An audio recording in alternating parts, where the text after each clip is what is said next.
tausiah dari Ustadz Agus Sofyan, Mas Agus, monggo kami persilahkan. Bismillahirrahmanirrahim. Assalamualaikum warahmatullahi wabarakatuh. Waalaikumsalam warahmatullahi Warahmatullahi wabarakatuh. Alhamdulillah, alhamdulillahirabbil alamin wa bihi nasta'inu ala umurid dunya waddin. Wassalatu wassalamu ala sayyidina Muhammadin wa ala alihi wa ashabihi ajma'in, amma ba'du. Pertama-tama kita panjatkan puji dan syukur pada Allah Subhanahu wa taala yang mempertemukan kita semua pada hari ini dalam acara pengajian Lentera Pagi. Mohon maaf, 2 minggu yang lalu saya tidak bisa hadir dan aktif karena ada seminar dan acara lainnya. Dan alhamdulillah ya, hari ini kita bisa dipertemukan dan insya Allah kita akan membahas mengenai tanda-tanda hari kiamat dan juga kehidupan di hari akhirat. Ya, ini sebagai reminder buat kita semua ya, karena kita lihat ya saat ini sepertinya kehidupan kok penuh dengan gunjang-ganjing ya, peperangan, uh, pemerintahan yang mungkin tidak sesuai dengan harapan kita, tidak sesuai dengan apa yang Allah Subhanahu wa taala telah katakan dalam Al-Qur'an ya, dan semua itu memang adalah bagian dari kepercayaan kita, yaitu kepercayaan terhadap takdir dan juga kepercayaan terhadap adanya hari kiamat dan hari akhirat. So, alhamdulillah ya, insya Allah kita akan bahas ini. Kita coba selengkap-lengkapnya. Nanti kalau ada informasi yang lain, mungkin rekan-rekan sekalian bisa menambahkan. Yang pertama ya, kita harus mengetahui ya bahwa kehidupan dunia ini adalah sementara. Dan kalau kita lihat ya bahwa hidup kita ini sebenarnya sudah ditentukan oleh Allah Subhanahu wa taala, dan biasanya setiap orang itu akan melewati 5 tahap kehidupan. Ya, setiap manusia itu akan melewati 5 tahap kehidupan. Yang pertama ya adalah yang kita sebut dengan alam ruh. Di sini Allah Subhanahu wa taala ya telah menciptakan semua ruh manusia, ya termasuk manusia yang belum lahir ya saat ini, itu ruhnya sudah diciptakan oleh Allah Subhanahu wa taala. Jadi ada peristiwa tertentu ya di zaman Nabi Adam ya, ketika Nabi Adam memohon kepada Allah Subhanahu wa taala untuk diberikan pendamping ya, hidup di waktu masih hidup di surga ya, Allah Subhanahu wa taala kemudian menciptakan Siti Hawa ya, atau Eve ya. Di sana kemudian ya Allah Subhanahu wa taala menikahkan mereka ya dengan mas kawin ya. Ada yang tahu nggak mas kawin Nabi Adam dengan Siti Hawa waktu dinikahkan?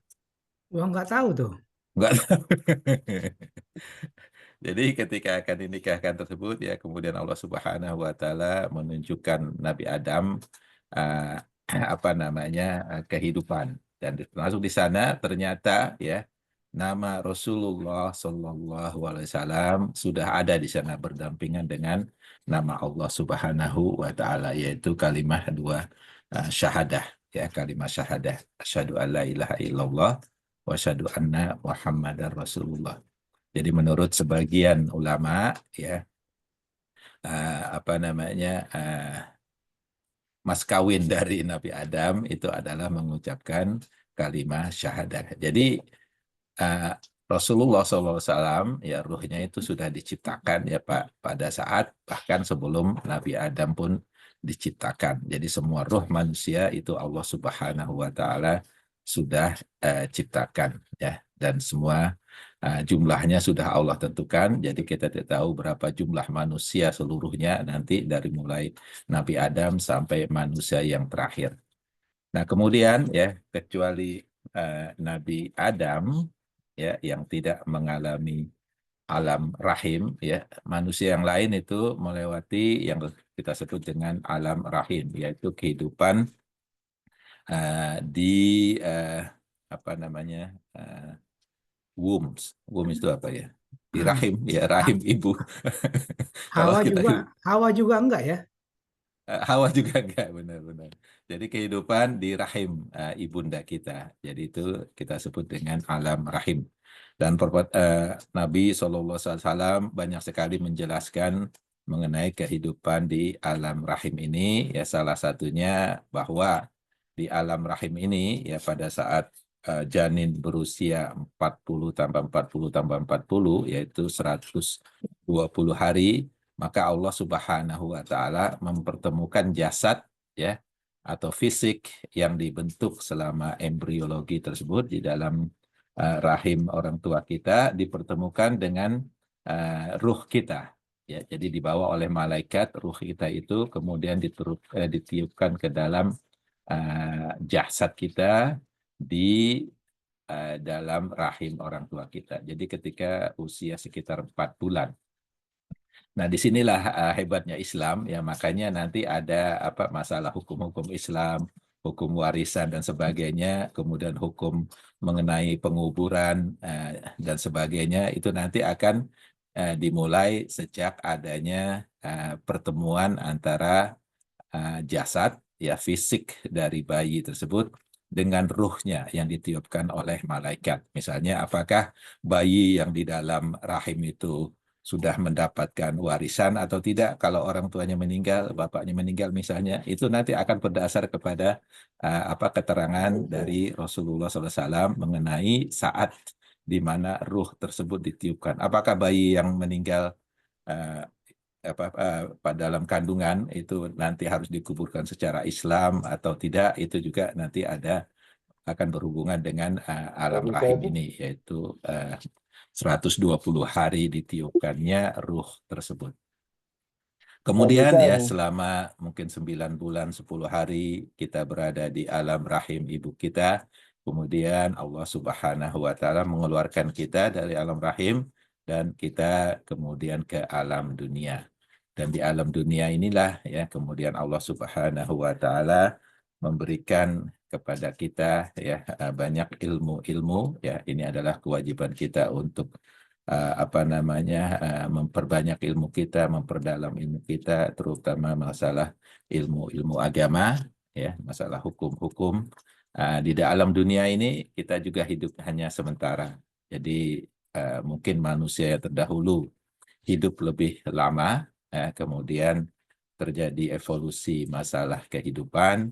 Kita ya umat Nabi Muhammad SAW mungkin rata-rata usianya mungkin 65-70 tahun, ya itu kehidupan yang normal, yang rata-rata selama di dunia tersebut. Dari dunia ini kemudian kita diwafatkan, ya jadi wafat itu sebenarnya adalah istilah dalam Islam di mana sebenarnya kita tidak mati. Jadi sebenarnya tidak mati secara murni, karena wafat ini hanya Allah Subhanahu wa taala memisahkan jasad kita dengan ruh kita. Jadi mungkin jasad kita yang mati, yang rusak, tapi ruh kita tidak akan mati. Jadi ruh itu tetap ada. Nah, kemudian kita masuk ke alam yang disebut dengan alam barzah. Alam barzah ini adalah alam pemisah antara alam dunia dan alam akhirat. Jadi alam barzah kita sebut juga sebagai alam kubur, ya. Jadi alam barzah ini juga akan sementara, ya, kemudian entah berapa lamanya, ya. Kemudian ada yang kita sebut dengan yaumul qiyamah atau hari akhir, hari kiamat, ya. Jadi hari kiamat itu sudah ditentukan oleh Allah Subhanahu wa taala, tapi tidak tahu kapan terjadinya. Dan hari kiamat inilah yang akan menghancurkan seluruh kehidupan yang kita kenal saat ini, ya kehidupan di dunia dan juga masalah universe dan sebagainya, itu semua akan dihancurkan oleh Allah Subhanahu wa taala, diganti dengan dunia yang baru. Jadi Allah Subhanahu wa taala dengan jelas ya mengatakan nanti akan ada dunia yang baru, ya di hadis juga disebutkan nanti ada dunia yang baru, kita sebut sebagai alam akhirat. Jadi di alam akhirat inilah kita akan hidup selamanya, karena mati itu nanti akan dimatikan oleh Allah Subhanahu wa Ta'ala. Jadi perlu rekan-rekan ketahui bahwa mati dan hidup adalah ciptaan Allah Subhanahu wa Ta'ala. Itu kita bisa lihat juga di surat Al-Mulk, ya. Alladzi khalaqal mauta wal hayata. Jadi Allah yang menciptakan hidup dan mati. Jadi hidup dan mati itu sebenarnya bentuknya adalah makhluk. Jadi nanti di akhirat nanti yang namanya makhluk mati itu dimatikan. Jadi kita tidak akan pernah mati lagi di alam akhirat. Jadi hidup untuk selamanya. Nah, di dalam akhirat itu sendiri akan terjadi peristiwa-peristiwa yang akhirnya ya membawa manusia itu kepada dua tempat, dua pilihan. Apakah ya, tempat terakhirnya itu di surga ataukah tempat terakhirnya itu di neraka. Jadi ini perjalanan hidup manusia itu seperti ini. Nah, kita akan membahas mulai dari hari kiamat, ya, the last day. Ya. Sometimes di sini disebut sebagai doomsday gitu ya. Jadi dalam satu hadis, dan hadis ini sangat terkenal, ya kita sebut dengan hadis Jibril, karena di dalam hadis ini Jibril, ya ini hadis ini dinarasikan oleh Umar Ibn Khattab, ya. Jadi malaikat Jibril itu datang kepada Rasulullah SAW, menemui Rasulullah SAW di masjid, ya. Pada saat itu sebagian besar sahabat sedang berada di masjid tersebut. Jadi mereka semua melihat, ya, Jibril ini yang datang dalam bentuk jasad manusia. Jadi Jibril ini datang, kemudian duduk di hadapan Rasulullah SAW. Tak ada seorang pun yang mengenal kecuali Rasulullah SAW. Ya, jadi Jibril ini langsung duduk di hadapan Rasulullah SAW, kemudian menaruh tangannya di atas paha Rasulullah SAW, seperti sahabat yang sangat dekat lah. Gitu. Jadi semua sahabat ini bingung, ini siapa orang ini datang, ya nggak ada yang kenal, ya, tapi dalam keadaan yang sangat rapi. Jadi rambutnya sangat hitam, tersisir rapi, bajunya putih, tapi tanpa sedebu sedikit pun. Ya, padahal orang ini tidak ada, bukan penduduk Madinah itu loh. Jadi ini orang jauh, tapi nggak terlihat sebagai dalam perjalanan, ya, habis dalam perjalanan. Jadi malaikat Jibril ini kemudian menanyakan kepada Rasulullah beberapa pertanyaan, ya, salah satunya adalah malaikat Jibril bertanya, qala ya fa akhbirni anil iman. Ya, fa akhbirni anil iman. Jadi kabarkan kepada saya, ya, apa itu iman, ya. Berikan saya tahu apa itu iman. Qala, kemudian Rasulullah SAW menjawab, antuk minabillah. Ya, iman itu, ya, pertama adalah engkau, ya, percaya kepada Allah, wa malaikatihi, dan kepada malaikat-malaikat Allah, wa kutubihi, dan kepada kitab-kitab Allah, wa rusulihi, dan kepada rasul-rasul Allah, wal yaumil akhir, dan percaya kepada hari akhirat, wa tu'mina, dan engkau percaya bil qadar, pada takdir, ya, khairihi, baik itu yang baik, wa syarrihi, ataupun takdir yang buruk, ya. Jadi ini yang menjadi panduan kita semua, bahwa rukun iman itu ada 6. Yang pertama, percaya kepada Allah. Yang kedua, percaya kepada malaikat-malaikat Allah. Yang ketiga, percaya kepada kitab-kitab Allah. Yang keempat, percaya kepada Rasul-Rasul Allah. Yang kelima, percaya kepada hari akhirat. Dan yang keenam, itu percaya kepada takdir yang baik ataupun yang buruk. Ini landasan iman kita. Kemudian dalam Al-Quran, ya, surah An-Nisa ayat 136, ya, Allah Subhanahu wa taala berfirman, "Ya ayyuhalladzina amanu aminu billah." Ah, Wahai orang-orang yang beriman, ya, berimanlah kepada Allah, wa rasulihi, kepada rasul-rasulnya, wal kitabi alladzi nazzala ala rasulih, dan kepada kitab. Ini satu kitab ya, yaitu Al-Quran ya, yang diturunkan kepada rasulnya, kepada Nabi Muhammad SAW, yaitu kitab Al-Quran. Wal kitabil ladzi anzala min qabl, dan kepada kitab-kitab yang diturunkan sebelumnya kepada nabi-nabi yang sebelumnya. Wa may yakfur billah, ya, barang siapa ya yang kafir, tidak percaya kepada Allah, wal malaikatihi, dan kepada malaikat-malaikatnya, wa kutubihi, dan kepada kitab-kitabnya, wa rusulihi, dan kepada rasul-rasulnya, wal yaumil akhir, dan pada hari akhirat, faqad, maka sungguh dola, ya, sungguh dia tersesat, dolalan ba'idah, dengan kesesatan yang nyata. Jadi ini juga landasan ya, rukun iman ya, bahwa kita harus percaya kepada Allah, malaikat-malaikatnya, kitab-kitabnya, rasul-rasulnya, pada hari akhirat, dan juga kepada qadar atau takdir. Nah, ini jadi yang masalah ya. Jadi pada saat Rasulullah SAW itu berbicara mengenai hari akhir ya, mengenai hari kiamat, itu ada seorang Al-A'rabi. Al-A'rabi itu orang Baduy ya. Orang Baduy itu kadang kalau di sini apa seperti suku yang apa ya, yang pokoknya ngomongnya terang-terangan gitulah. Nggak pakai tedeng aling kata istri saya orang Betawi.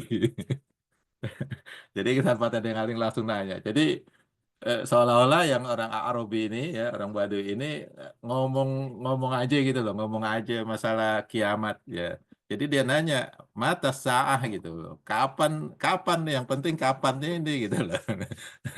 Dia pengen tahu ya. Jadi pertanyaan itu ternyata memang sudah sering ditanyakan ya, bahkan di zaman Rasulullah, ketika Rasulullah SAW mengungkapkan masalah hari kiamat itu ya, ada sahabat yang langsung tanpa tedeng aling, seperti tidak sopan gitu ya, nanyain kapan sih sebenarnya apa namanya hari kiamat itu ya. Makanya Allah Subhanahu wa taala ya juga berfirman dalam Al-Quran, banyak sekali ya apa namanya ayat-ayat yang mempertanyakan masalah hari kiamat ini. Salah satunya itu di surah Al-A'raf ya, surat nomor 7 ayat 187. A'udzubillahi minasyaitonirrajim.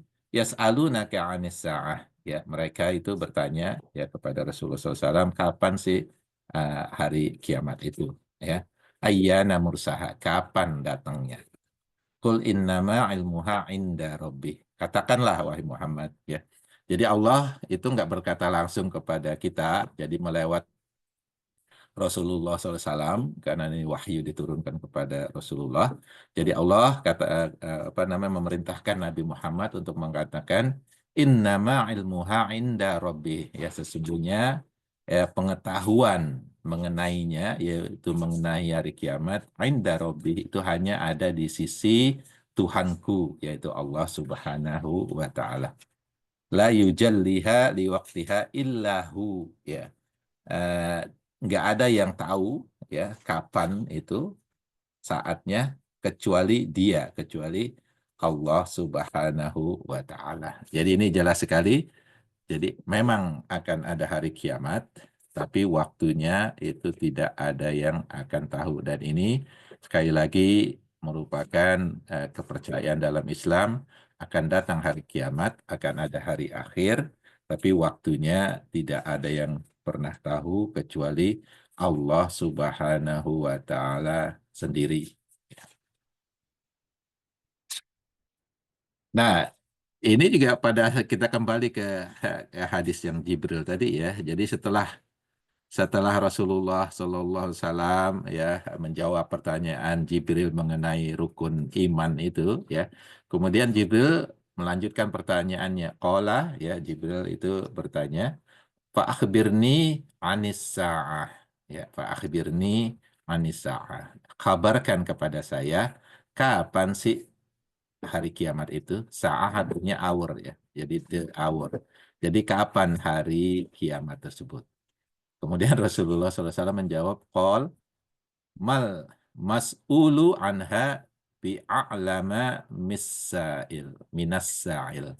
Jadi yang bertanya ya, mas'ul yang ditanya ya, yang ditanya ya mengenai itu tidak mengetahui seperti juga yang bertanya. Artinya malaikat Jibril pun kata Rasulullah nggak tahu juga ya, kata Rasulullah saya nggak tahu, kamu juga nggak tahu juga, kata Rasulullah. Jadi yang ditanya maupun yang bertanya itu juga tidak tahu kapan waktunya.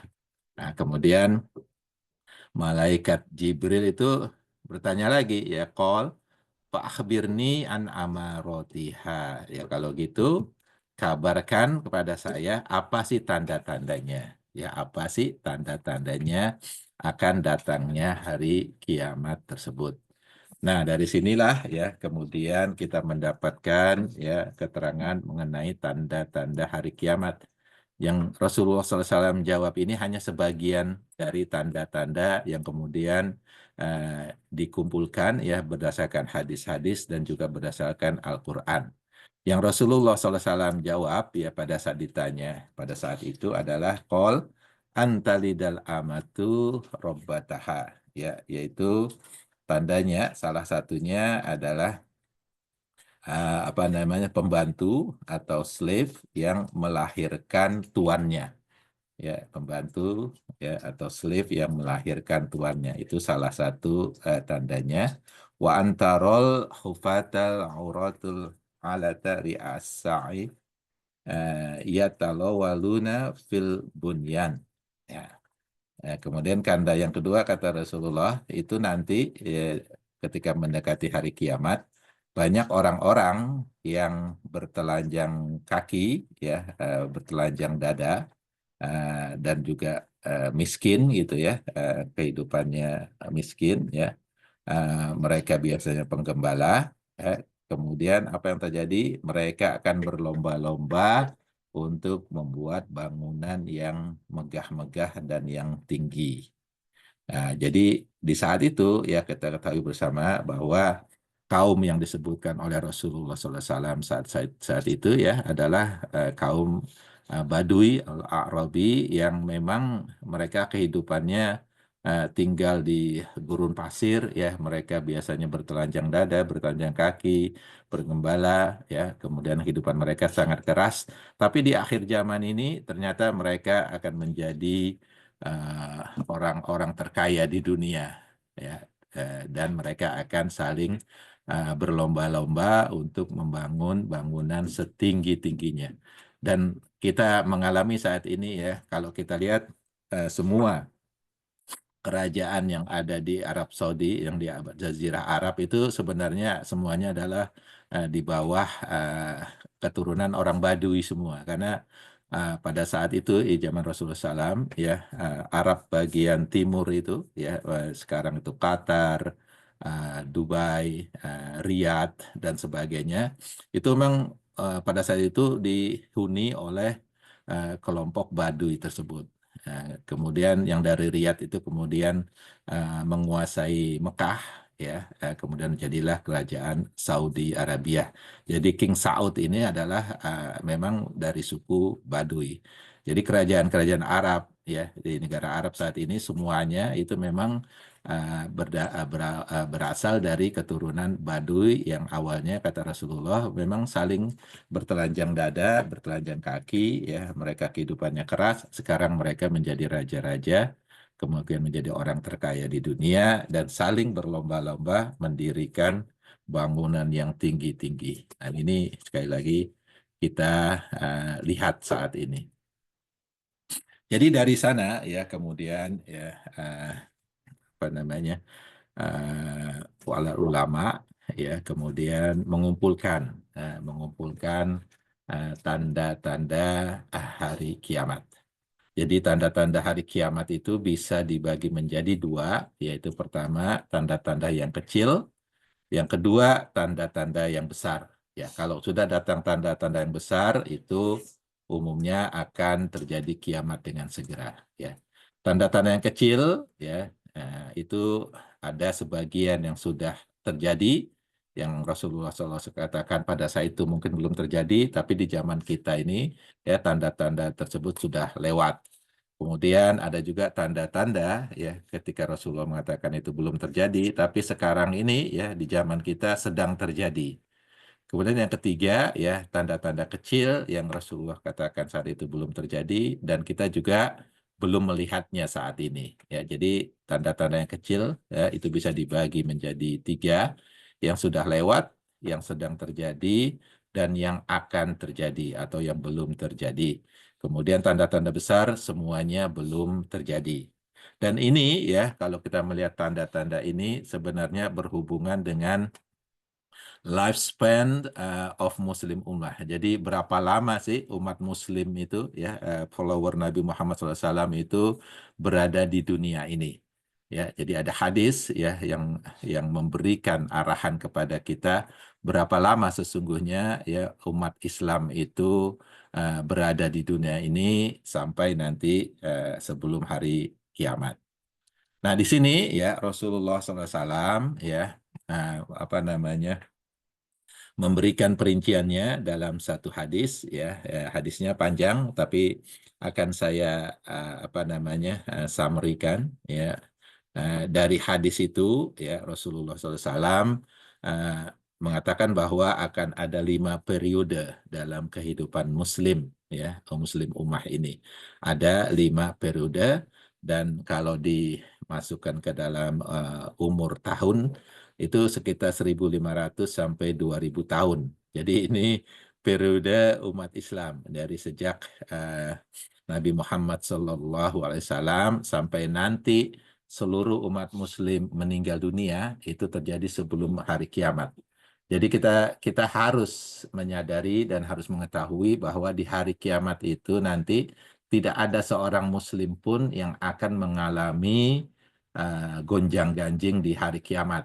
Karena hari kiamat itu hanya dialami oleh orang-orang yang paling jelek di dunia, yang paling buruk perbuatannya di dunia. Jadi tidak ada seorang Muslim pun yang akan mengalami hari kiamat itu sendiri, karena mereka akan meninggal sebelum hari kiamat itu sendiri.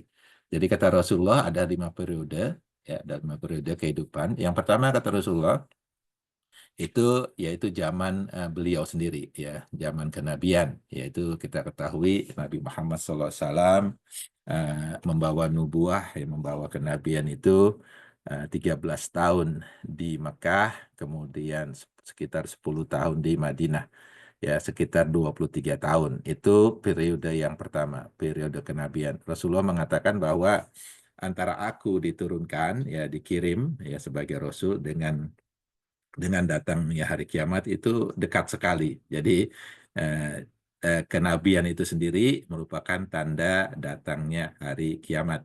Dan ini tanda kecil ya, tanda kecil yang sudah lewat ya. Jadi tanda ini sudah lewat ya. Kemudian yang kedua kata Rasulullah ya, setelah periode kenabian ada yang periode namanya Khulafaur Rasyidin.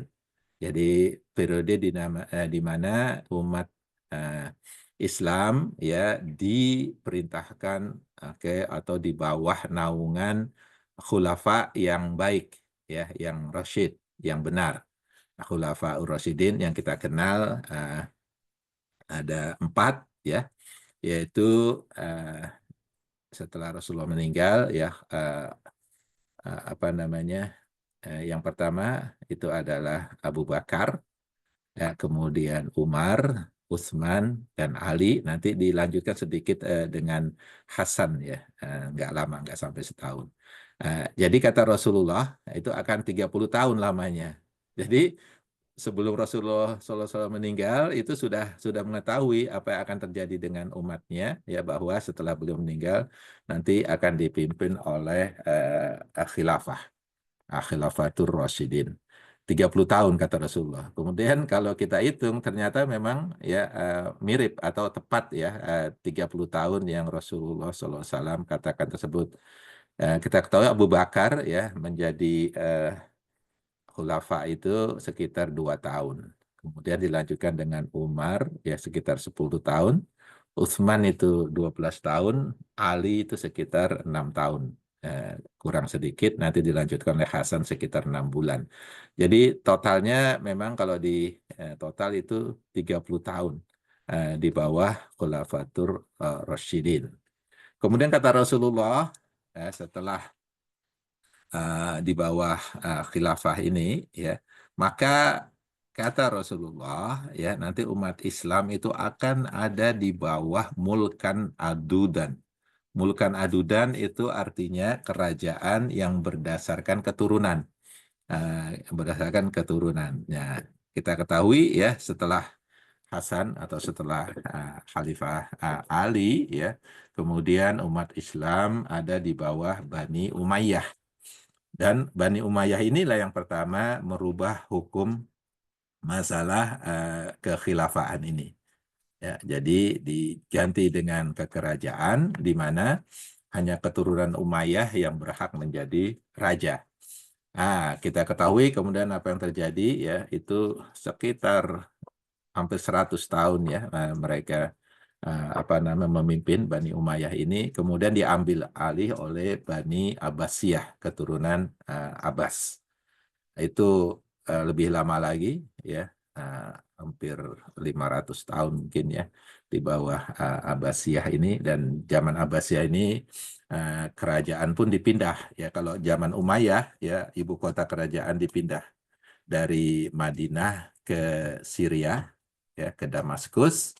Pada zaman Abbasiyah ini ya kerajaan juga ya ibu kotanya dipindahkan ke Baghdad, ke Irak. Nah, di sini ya zaman Abbasiyah ini kita tahu ada istilah keemasan Islam di mana banyak sekali ulama-ulama sekaligus saintis-saintis dari kalangan umat Islam. Kemudian setelah itu ya diganti lagi dengan kerajaan Fatimiyah. Ya, ini keturunan Rasulullah SAW, tadi keturunan Abbas ya, Fatimah Az-Zahra ya, ini berpusat di Egypt ya. Jadi berpindah-pindah itu kerajaannya tergantung siapa yang mengambil alih kekuasaan tersebut ya. Itu sekitar hampir 200 tahun. Kemudian diganti dengan Mamluk Sultanate ya. Ini juga masih di sekitar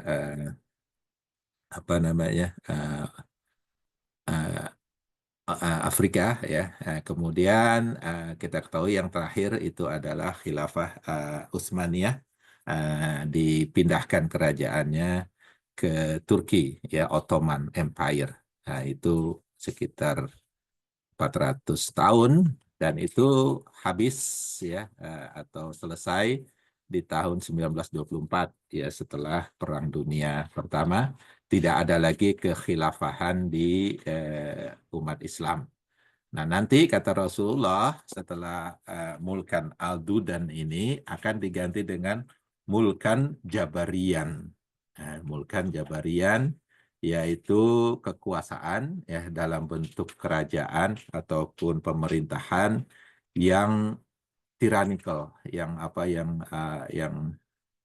yang suka memaksa lah istilahnya, yang kita hadapi sekarang ya, yang kita hadapi sekarang adalah kita ada di periode yang keempat ini, yaitu zamannya mulkan Jabarian ya, yaitu tyrannical or forceful kingship or government ya. Sekarang kita ada di periode yang ini. Nanti kata Rasulullah SAW setelah zaman mulkan Jabarian itu akan ada lagi kembali ke kekhilafahan. Jadi nanti ada khilafah lagi yang akan turun, yang nanti dipimpin oleh Al-Mahdi dan kemudian oleh Nabi Isa alaihi salam. Nah, ini periode yang diungkapkan oleh Nabi Muhammad SAW Dan kalau kita ikuti ya prosesnya, memang itu sudah terjadi ya, sebagian besar sudah terjadi, yang 1, 2, 3 itu sudah terjadi, dan yang keempat sedang kita rasakan saat ini. Ya makanya banyak sekali ketidakadilan yang ada di penjuru dunia ini, karena memang kekuasaan itu dipegang oleh orang-orang yang tyrannical ya, di mana-mana, hampir semua tempat ya, baik secara ekonomi ya maupun secara penjajahan secara fisik ya ataupun secara ekonomi. Ya ini yang sedang kita rasakan. Nah, tapi nanti ya kata Rasulullah akan ada masanya Islam itu kembali di bawah kekhilafaan.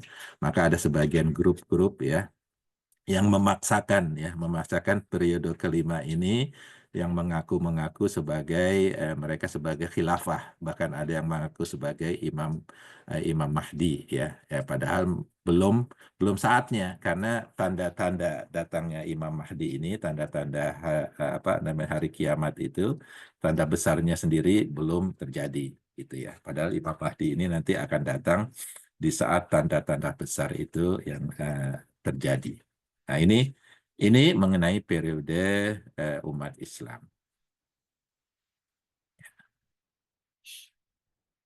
Nah, sekarang kita kembali ke tanda-tanda yang kecil, ya. Tanda-tanda yang kecil tadi sudah dijelaskan, ada 3 tanda yang sudah terjadi, sedang terjadi, dan akan terjadi. Nah, kita mulai dengan tanda-tanda kecil yang telah terjadi, ya. Dari hadis ya, narrated by Anas, Rasulullah SAW berkata, saya ya diturunkan atau I have been sent, and the hour dengan hari kiamat itu as these 2 finger. Jadi 2 jari yang berdekatan. Jadi datangnya hari kiamat dengan datangnya Rasulullah SAW itu nggak lama ya, jadi nggak berjauhan. Kemudian Anas bin Malik berkata, jadi Constantinople will be conquered. Jadi ini hadis ya. Constantinople will be conquered with the coming of the hour. Nah, ini pada saat Rasulullah SAW mengatakan ini ya, Konstantinopel itu merupakan pusat kerajaan Kristen Timur ya, yang sangat besar dan sangat bentengnya sangat kuat ya. Dan Rasulullah SAW mengatakan itu, bahwa Konstantinopel itu akan diambil oleh umat Islam. Dan kita ketahui ya itu terjadi nanti pada zaman Ottoman Empire itu sendiri. Ya, Al-Fatih yang nanti akan mengambil Konstantinopel, kemudian dirubah namanya menjadi Istanbul yang sekarang kita ketahui ya, salah satu masjid terbesarnya itu merupakan milik ya gereja dari Konstantinopel ini. Kemudian Abu Hurairah berkata ya bahwa Rasulullah SAW bersabda bahwa hari kiamat itu tidak akan datang ya sampai ya atau sebelum kamu berhadapan dengan pasukan yang mukanya datar ya, dan matanya kecil ya. Ini kemudian sebagian ulama mengatakan ya, ketika Rasulullah mengatakan itu kan Rasulullah nggak tahu ya ini bagian dari profesi, dan ini terjadi pada saat Abbasiyah, waktu saat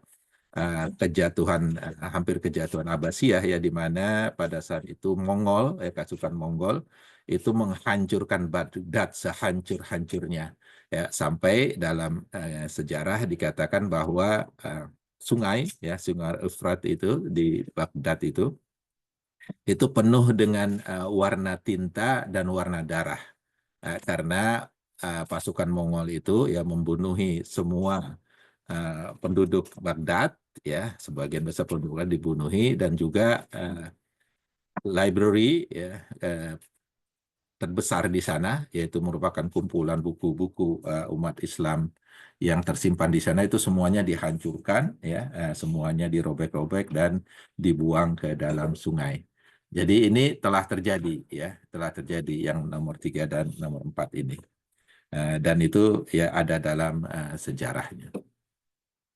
Sekarang itu sebagian aja ya, sebagian yang sudah terjadi. Sekarang sebagian yang sedang terjadi, ya, Anas bin Malik berkata bahwa Rasulullah SAW bersabda, eh, hari kiamat itu tidak akan terjadi sampai waktu itu mengecil atau mengerut, ya, seolah-olah ya 1 tahun itu seperti 1 bulan, sebulan itu seperti 1 minggu, dan 1 minggu itu seperti 1 hari, dan 1 hari seperti 1 jam, dan 1 jam itu seperti the flare of fire, just 1 menit gitu.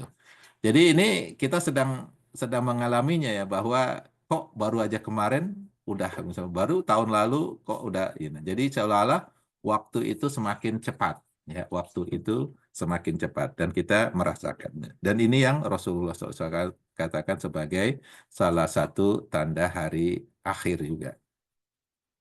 Kemudian Rasulullah SAW juga bersabda, ya, hari kiamat itu tidak akan terjadi sampai nanti ada peperangan besar yang masing-masing pihak yang mengklaim sebagai pihak yang benar. Kemudian apa namanya, akan terjadi pembunuhan yang banyak. Kemudian akan muncul, kata Rasulullah, ya, sekitar 30 pembohong. 30 pembohong yang masing-masing ya mereka mengaku sebagai nabi. Ya, 30 pembohong yang masing-masing mengaku sebagai nabi. Dan kita mengalami saat ini ya, ada yang sudah terjadi ya, ada yang mengaku sebagai Nabi Smith, ada yang mengaku sebagai nabi. Bahkan di Indonesia udah mungkin ada sekitar 3 atau 4 orang yang mengaku sebagai nabi. Ya, kata Rasulullah ya, itu tanda hari kiamat. Ya, salah satu tanda hari kiamat, dan itu sedang terjadi ya saat ini. Ya, masih banyak lagi mungkin nanti yang akan mengaku-ngaku sebagai nabi. Kemudian Uh, tanda kiamat itu tidak akan terjadi nanti sampai ya kamu akan membunuh pemimpin kamu, ya, kemudian yang mengambil alih itu ternyata lebih lebih jahat dari yang dibunuh, dari pemimpin yang dibunuh, ya. Dan ini juga sedang terjadi ya, mungkin di beberapa tempat ya, ada pemerintahan yang digulingkan, kemudian yang menggantikan ternyata lebih jelek dari yang digantikan. Padahal alasan mereka untuk menggantikan itu karena pemimpin itu sangat korup lah, apa segala macam. Ternyata sama aja, ya, yang membunuh apa nama pemimpin tersebut, yang menggantikan ternyata lebih buruk dari yang digantikan. Kemudian juga dikatakan ya Rasulullah SAW, tanda hari kiamat lainnya ya, bahwa tidak akan datang sampai ada seseorang laki-laki yang membunuh tetangganya, yang membunuh saudaranya, yang membunuh orang tuanya dan sebagainya. Dan kalau kita baca berita-berita ya, di Indonesia atau di tempat-tempat lain termasuk di Amerika, hal ini terjadi juga saat ini ya, orang yang membunuh tetangganya, membunuh saudaranya, membunuh orang tuanya. Ini tanda-tanda kiamat yang sedang terjadi. Kemudian tadi sudah diungkapkan ya, Rasulullah SAW bersabda bahwa kiamat itu tidak akan terjadi sampai orang-orang itu saling berlomba-lomba untuk meninggikan bangunan mereka. Kemudian Rasulullah SAW juga berkata bahwa tanda kiamat itu adalah tidak akan terjadi sampai orang-orang saling membaguskan rumah-rumah mereka dan memberikan warna seperti warna garment, seperti warna pakaian, ya, berwarna-warni. Dan ini kita lihat ya, kalau kita ke Indonesia, saya rasa mungkin di Jogja, di Bandung ada tempat-tempat ya di mana rumah itu dicat seperti warna-warni, seperti pakaian. Ya, emang bagus kelihatannya ya. Tapi ini kata Rasulullah adalah sebagian dari tanda kiamat. Kemudian Rasulullah SAW juga bersabda ya, kiamat tidak akan tiba sampai orang-orang itu saling membangga-banggakan masjid mereka. Jadi membangun masjid mereka semegah-megahnya, kemudian membangga-banggakannya. Kemudian ini lagi ya, eh, tanda kiamat ya, salah satunya juga bahwa kiamat itu tidak datang sampai ya orang itu di masjid ya tidak mau menjadi imam dan saling dorong-dorongan. Itu sering terjadi ya sekarang ya. Kalau di masjid, kalau nggak ada imam yang aslinya nggak datang, itu biasanya yang datang itu saling dorong-dorongan, ya saling menorak menjadi imam, ya. Eh, sampai sampai ya akan ada orang yang ya terpaksa menjadi imam karena didorong tersebut. Ini merupakan tanda hari kiamat kata Rasulullah SAW. Kemudian juga kata Rasulullah, hari kiamat tidak akan tiba sampai ada banyak pembunuhan, banyak pertumpahan darah. Sekali lagi kita melihatnya saat ini, ya menyaksikannya saat ini. Kemudian juga hari kiamat tidak akan tiba sampai hilangnya kepercayaan dan honesty. Jadi apa sih namanya?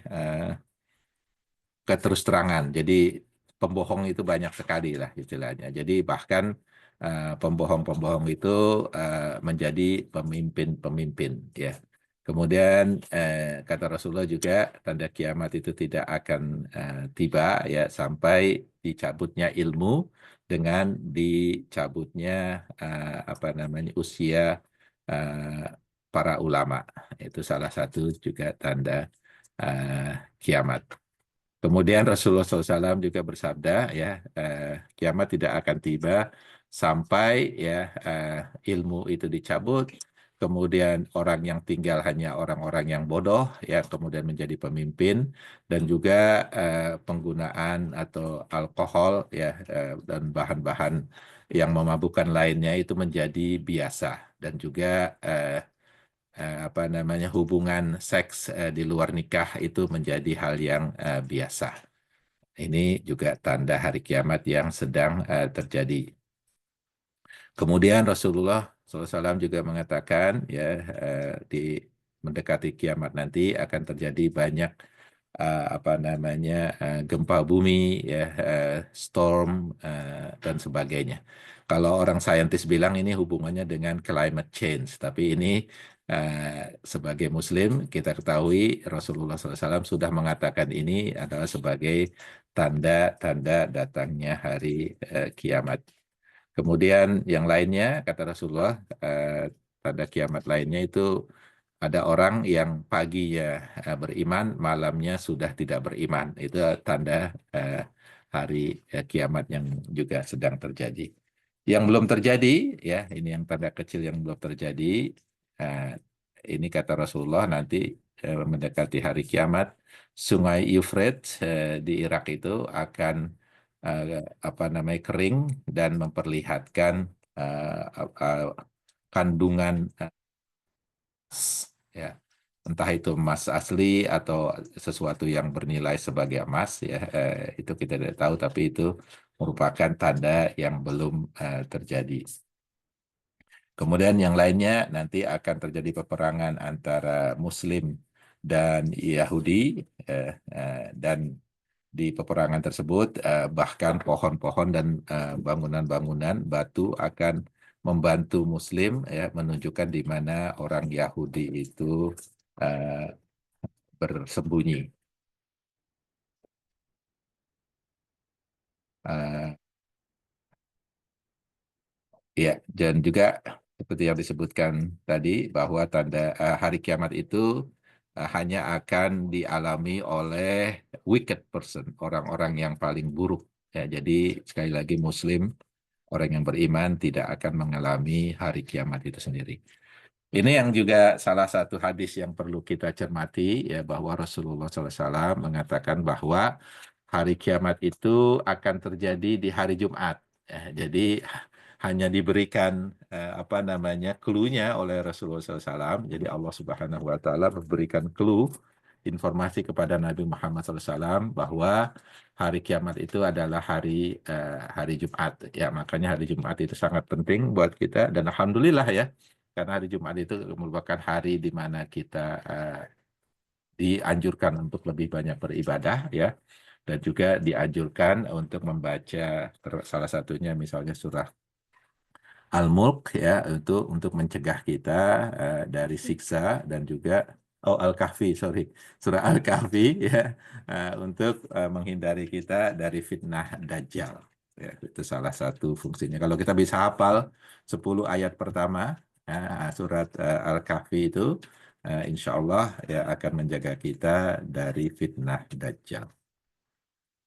Nah, sekarang yang 10 tanda yang besar ini. Kalau yang 10 tanda besar sini sudah datang, maka kiamat itu sudah pasti datang ya.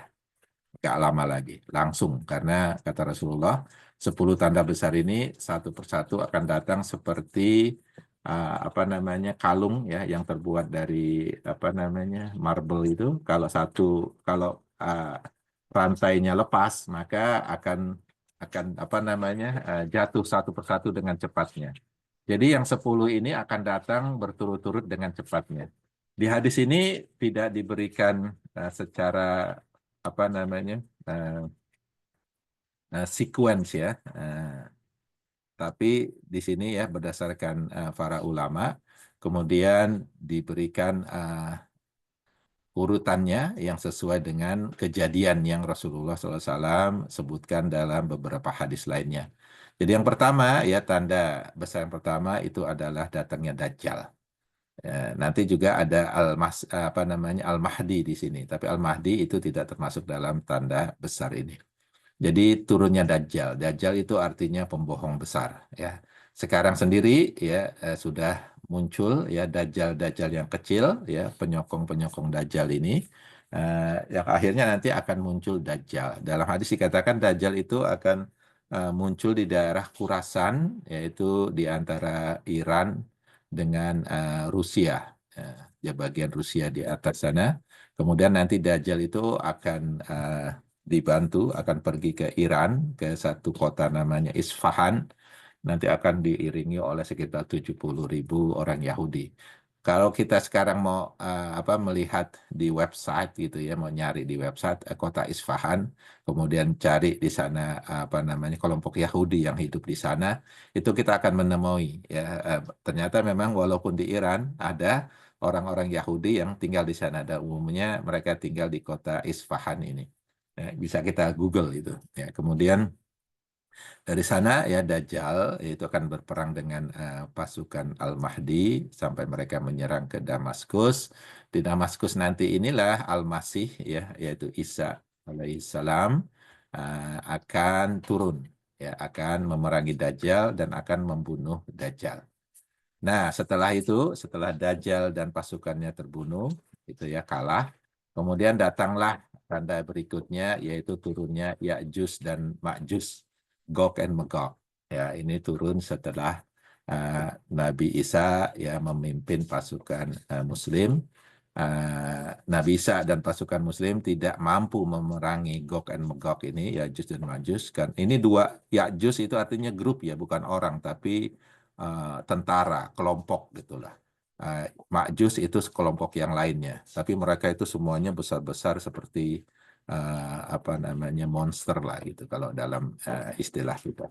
Jadi mereka ini sangat besar jumlahnya, sangat kuat ya ininya tubuh mereka ya sehingga pasukan Nabi Isa dan kaum Muslim tidak akan mampu menghadapi mereka. Ya, kaum Muslim dan Nabi Isa itu akan bersembunyi di apa namanya di bukit ya Bukit Tursina ya. Kemudian meminta kepada Allah untuk melenyapkan Gog dan Magog ini, dan Allah Subhanahu wa taala menurunkan tentaranya ya yang nanti berupa penyakit yang akan membunuh semua Gog dan Magog ini. Kemudian mereka semua mati dan dibersihkan oleh Allah Subhanahu wa taala dengan menurunkan pasukan yang lainnya yaitu burung yang membawa tubuh mereka dan juga hujan deras yang mensucikan ya bumi. Kemudian setelah itu ya Muslim kembali dipimpin oleh Nabi Isa ya mungkin sekitar 7 tahun ya karena umur Nabi Isa itu pada saat diangkat oleh Allah Subhanahu wa taala itu sekitar 33 tahun. Kemudian ditambah 7 tahun kemudian Nabi Isa itu memimpin umat Islam.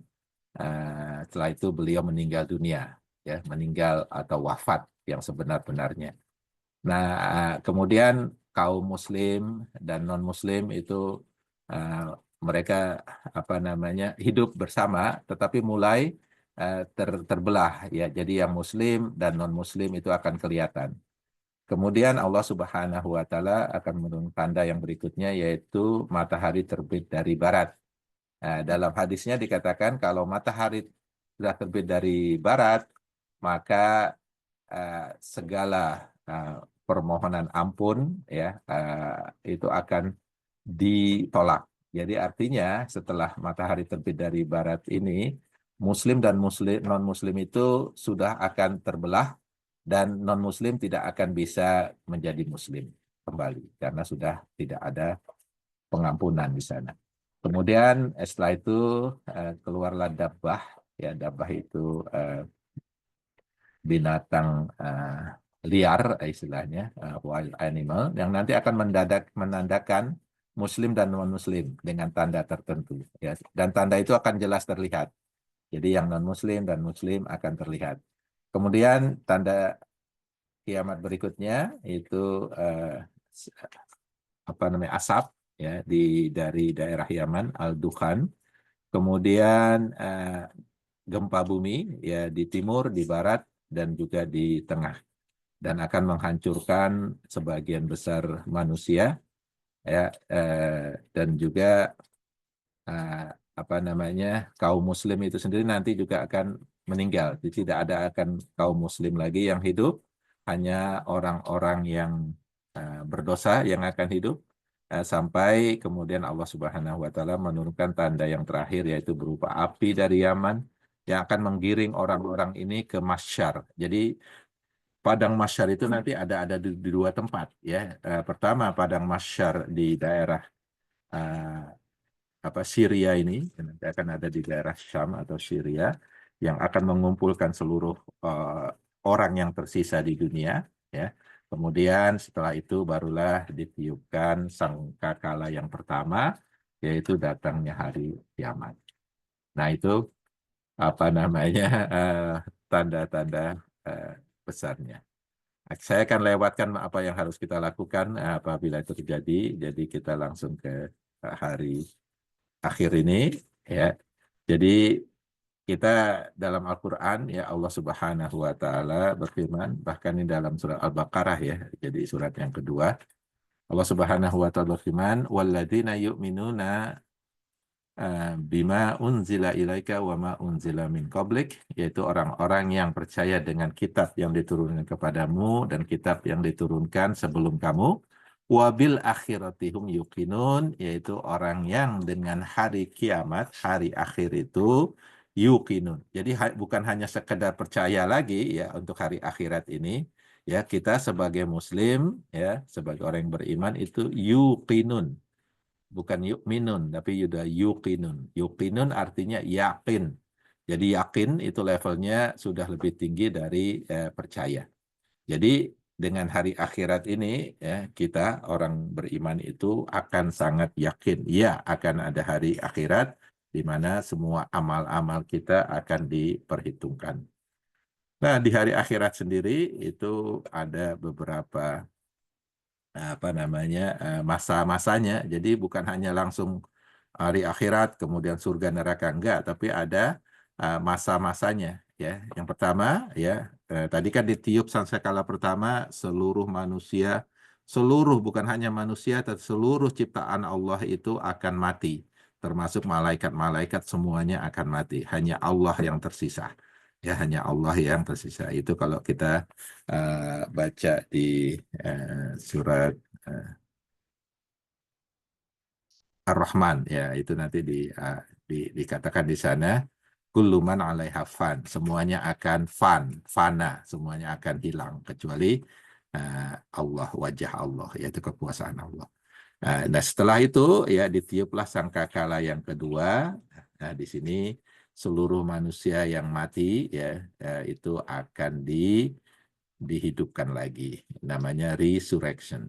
Ya, kemudian mereka akan dikumpulkan di padang ya, plain place yang kita sebut dengan al-mahsyar. Jadi semua kehidupan itu akan dimulai lagi di padang mahsyar ini.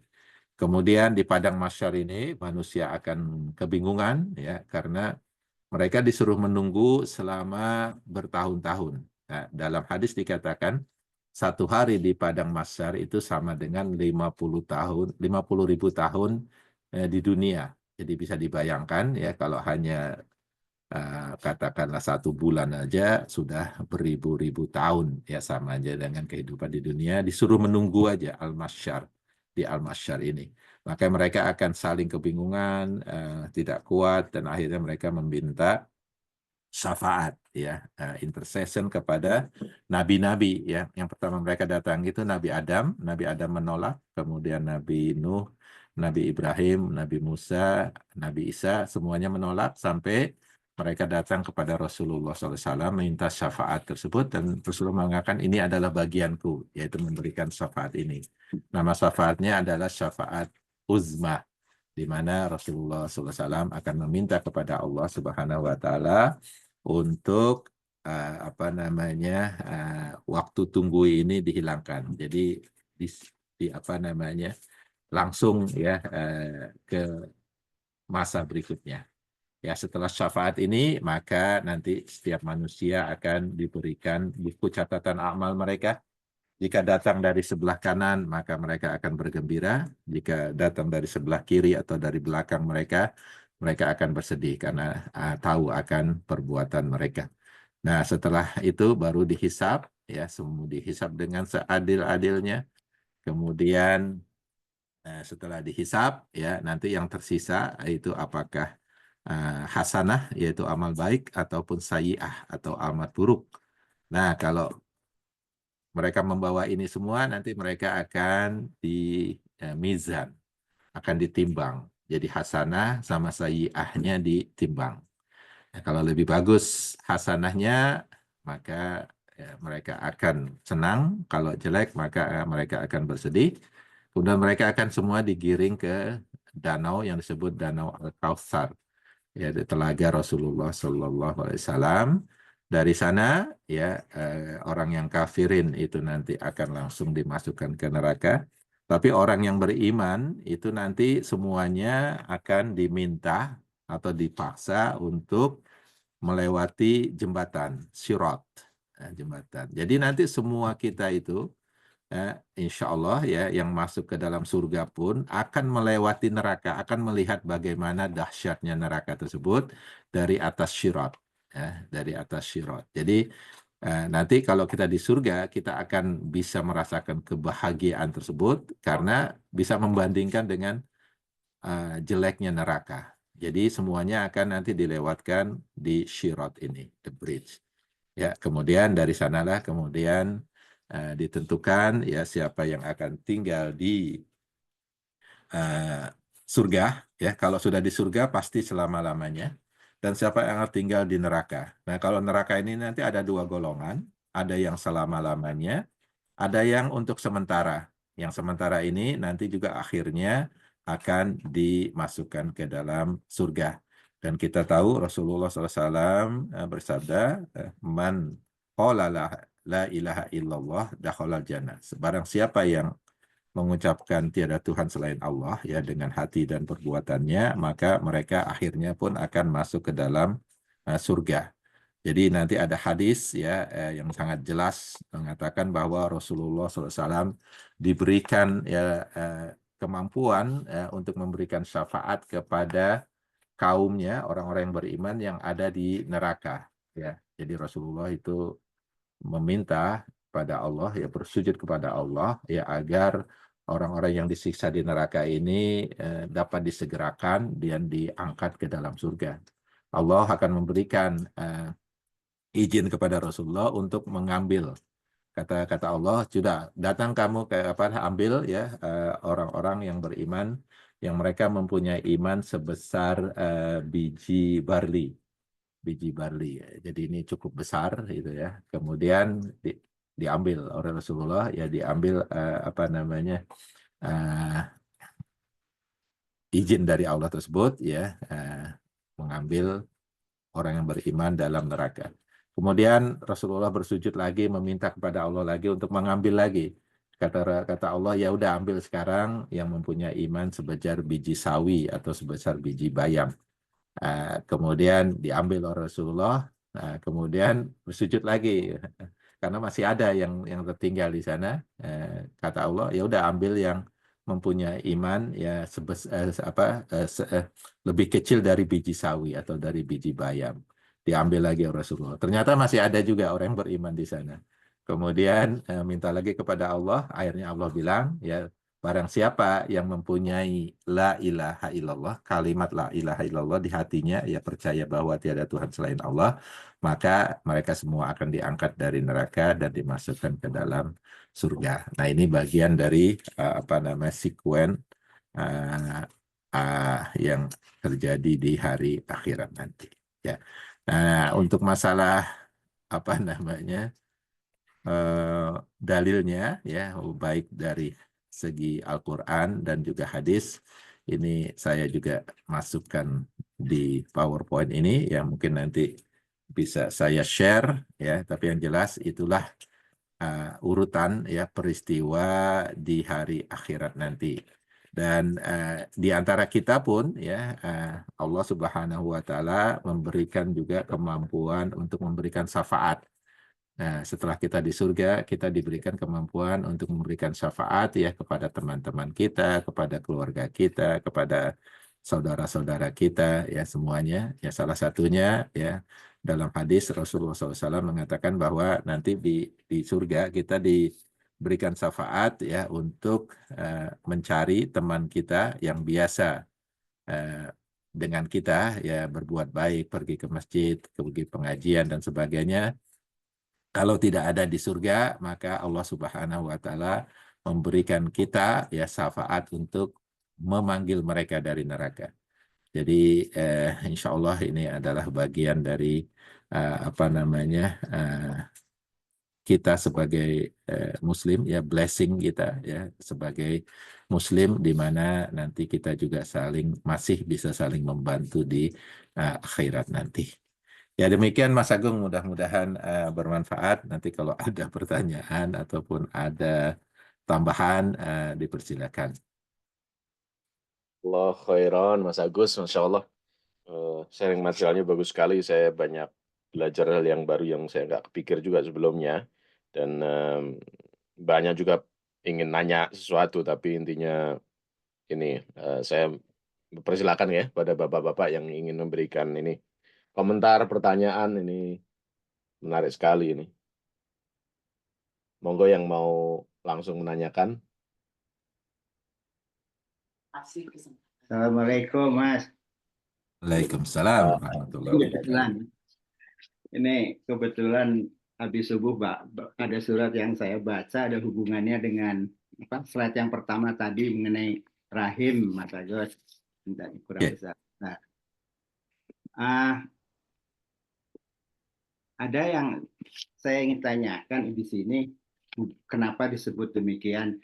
Jadi saya baca di surat As-Sajdah ya tadi pagi, yang ayat nomor 8, ayat 8 itu bunyinya begini.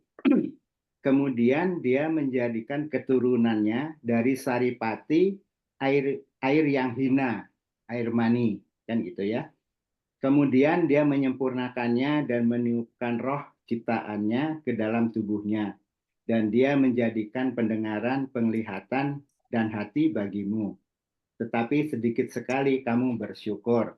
Jadi kenapa kok disebut air yang hina? Iya.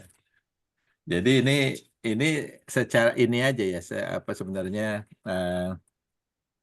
bukan letterleh gitu ya, air itu hina. Bahkan Rasulullah SAW mengatakan bahwa air mani itu sebenarnya suci.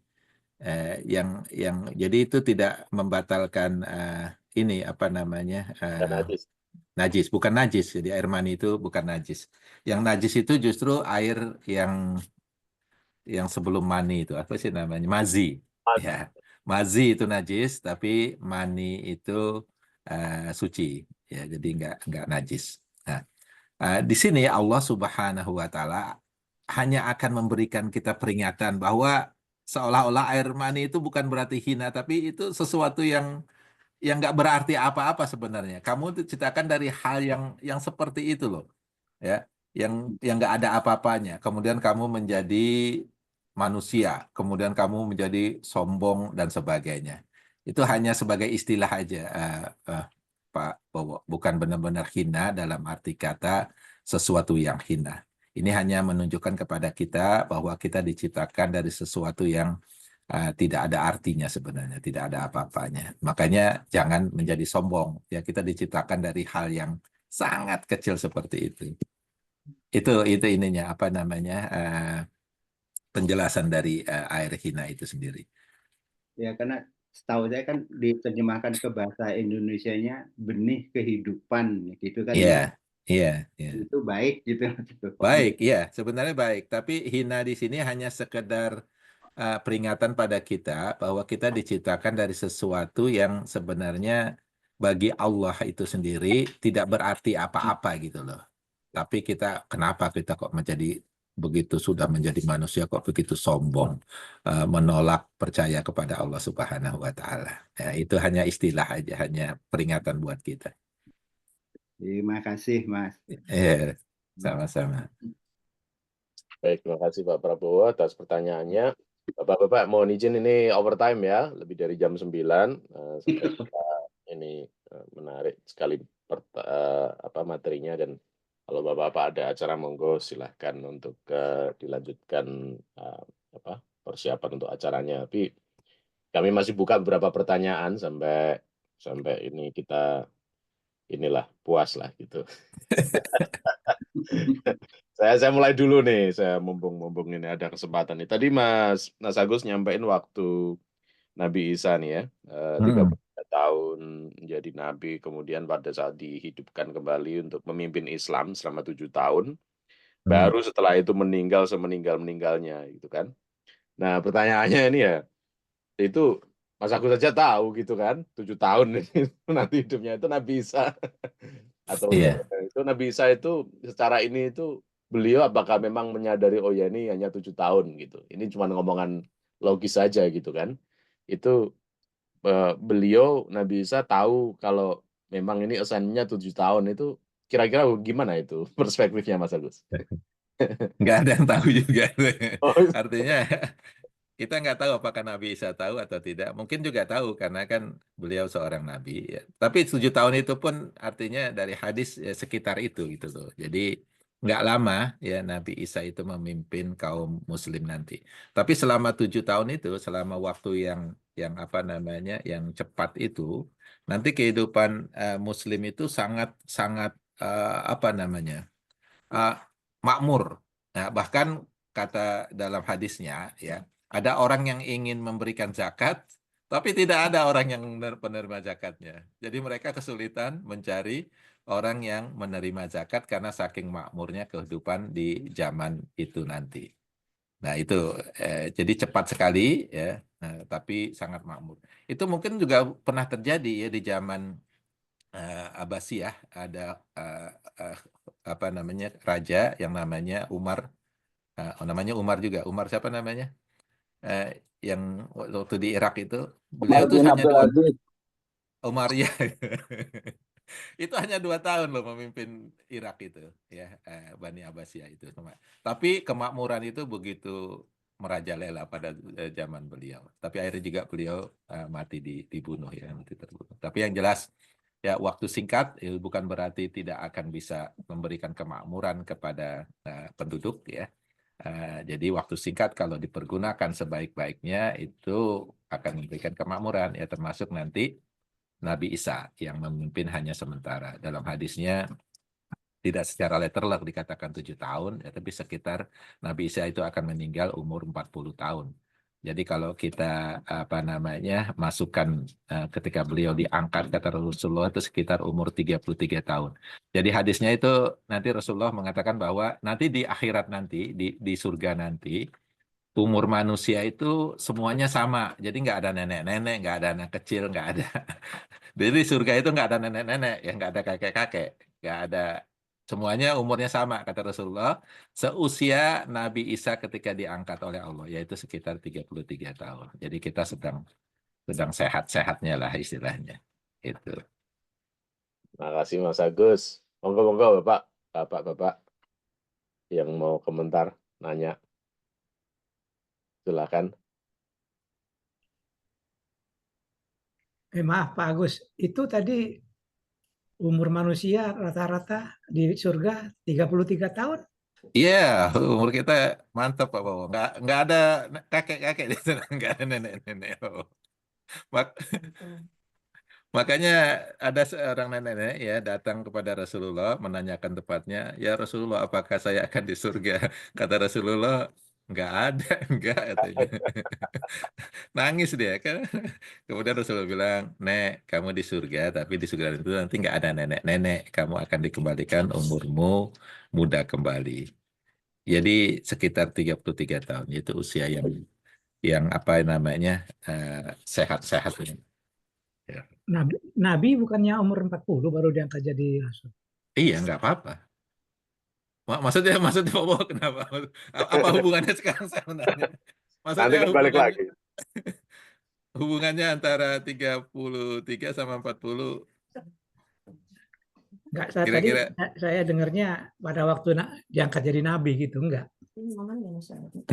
enggak. Jadi enggak apa namanya enggak harus 40. Tapi nanti usia 40 pun dalam Islam itu usia tertentu juga. Jadi di surah apa namanya eh, apa namanya bahasa itu nanti di ayat yang ke-15 itu disatakan bahwa usia 40 itu usia yang dewasa, di mana kalau usia itu ya nanti manusia akan sadar akan hidupnya, kemudian akan mendoakan orang tuanya, mendoakan dirinya, dan juga apa namanya sadar akan kehidupannya. Jadi usia yang mantap, usia 40 itu. Makanya ada istilah arba'in segala macam, 40 itu angka yang cukup apa sakti lah dalam Jadi Islam. kalau Tapi ada yang sudah berusia 40 tapi masih genit, ya itu itu kebanyakan. artinya seperti itu. Jadi usia yang harusnya kita kembali. Ya, Itu yang kata ditanya Rasulullah. Senur Pak ngaku Bowo ya. ini, Apa itu? umurnya ini. Nabi Isa pas diangkat. 33 ya. 33 itu Pak, Oh, bukan gitu. bukan umurnya Ya, Nabi pas diangkat jadi Nabi. Tapi pas ya, itu. Angkanya jadi Dia angkat ke langit. Ya. Ya, bukan diangkat sebagai nabi. Jadi nabi yang lain itu belum nggak harus 40 tahun diangkat sebagai nabi. Jadi nabi yang lain mungkin lebih muda usianya ketika diangkat. Seperti Nabi Isa diangkat menjadi nabi itu sebelum 33 tahun. Mungkin malah sejak bayi dong Nabi Isa. Bayi Karena ya. kan dia Bisa dapat jadi. wahyu untuk bicara waktu bayi. Bisa jadi, karena nggak dijelaskan secara resmi di sana. Enggak, iya, Kapan? nggak ada hadisnya kapan Nggak umur ada berapa. hadisnya. Ya. Tapi intinya 33 tahun di surga itu sebenarnya nggak ada hubungan dengan timing ini Nabi dia. Ini semua nggak ada sebenarnya. Enggak, jadi Nggak ada. salah satu wisdomnya kenapa 33 tahun itu ini banyak ulama menyatakan bahwa itu adalah umur di mana secara fisik kita itu cukup prima. Terus kemudian secara yang tadi kedewasaan itu sudah jadi kayak semacam titik temu antara maturity, vitalitas, ya ini ya prime time gitu loh istilahnya. Jadi di mana di titik di umur itulah kira-kira ini seorang manusia itu mencapai suatu istilahnya titik optimalnya. Mantap semua lah pokoknya. Ya mantap semua lah. Di surga orang kinyis-kinyis semua dong. Iya. Benar kinyis-kinyis semua. Iya. Jadi ini kalau di akhirat nanti itu Mas Agung ini yang pakai jenggot ini nggak ada, nanti nggak berambut, nggak ada bulu di badan itu. Karena kalau di dunia ini laki-laki itu punya jenggot, punya kumis, itu kan untuk masculinity kan, manhood gitu ya. Tapi nanti di akhirat nggak perlu lagi, jadi kita nggak punya yang mana bulu, mau bulu kuduk, mau bulu kumis, nggak ada, kecuali bulu rambut ya. Tapi nggak usah dibayangin ya Mas Nur ya. Nggak bisa dibayangin karena jadi Tapi di terus akhirat ngapain ya? apa itu? Ngapain kita di sana? Ngapain itu? Jadi ini di sana itu kalau yang di surga we are busy having fun. Yeah, we are too busy having fun. Insya Allah begitu. Ya, di neraka ya ini. Mungkin sebagai ini aja tambahan tadi. Jadi apa yang orang-orang yang kekal di dalam neraka, mereka akan ke jahanam itu masuk melalui pintu-pintunya, melalui gate-gate-nya. Nah, bagi yang ini believer tapi sinner itu ya itu tadi melewati asyirat itu ada yang melewati dengan secepat kilat, ada yang sampai yang mungkin sampai merangkak. Nah, dari jahanam itu ada hook-hook yang akan menarik mereka. Jadi orang-orang inilah yang kemudian ya istilahnya melalui proses ini tadi punishment itu, tapi tidak akan selama-lamanya. Jadi ya melalui syafaat tadi ya. Syafaat-syafaat. Nah, tadi Mas Agusnya sama dari Rasulullah. Jadi sebenarnya syafaat itu banyak dari macam-macam, dari syafaat dari Quran ada, syafaat dari semuanya ada, dari makhluk-makhluk Allah itu ada, dari malaikat ada. Terus kemudian akhirnya setelah syafaat itu semua diberikan, akhirnya itu tadi Allah di akhirnya itu akan mengambil handful dari jahanam itu. Nah, kita nggak tahu, nggak usah dibayangkan handfulnya Allah itu seberapa ya. Tapi ya tadi itu the last batch, gitu ya, the last group yang akan dikeluarkan dari jahanam. Nah, bagi mereka yang masuk jahanam itu melalui pintu-pintunya, mereka akan kekal di dalamnya. Dan bagi mereka yang ini yang melalui yaitu tadi jatuh melalui berusaha menyeberangi sirat tadi, insya Allah eventually mereka akan dimasukkan ke surga. Wallahu a'lam. Iya, ya. Jadi nanti di PowerPoint-nya itu ada tuh Pak, keterangannya seperti itu. Jadi memang yang kafirin, yang munafikin itu mereka nggak lewat sirat, tapi langsung masuk melalui pintu-pintu neraka. Bagi yang masuk ke surga, walaupun kita ya punya amal baik segala macam, tetap harus melewati sirat karena di sanalah Allah ingin menunjukkan dahsyatnya itu neraka. Jadi ketika kita menikmati kehidupan di surga nanti, itu kita bisa merasakan nikmatnya. Dan kata Allah, ya di banyak surat, di banyak ayat di Quran, dikatakan bahwa kenikmatan itu akan selalu bertambah. Jadi nggak akan bosen. Jadi dari hari ke hari itu kenikmatan itu bertambah terus. Demikian juga dengan siksaan di neraka, dari hari ke hari itu sakitnya itu terus bertambah. Jadi nggak ada. Jadi orang yang kalau kadang-kadang kan ada adaptasi ya. Kalau di dunia ini ada istilah adaptasi, kebal istilahnya. Jadi di akhirat itu nggak ada kebal, ya, baik kebal siksaan maupun kebal kenikmatan. Semuanya terus bertingkat terus, ya. Kenikmatannya bertingkat juga kesiksaannya itu juga semakin bertambah terus, ya. Jadi jangan bayangkan ada kekebalan di sana. Iya, iya. Silakan, Bapak-Bapak. Saya nggak absen satu-satu ini, sengaja. Pokoknya ini kesempatan Bapak-Bapak kalau mau komentar, mau nanya ya silakan langsung. Iya. Waalaikumsalam warahmatullahi wabarakatuh. Salam.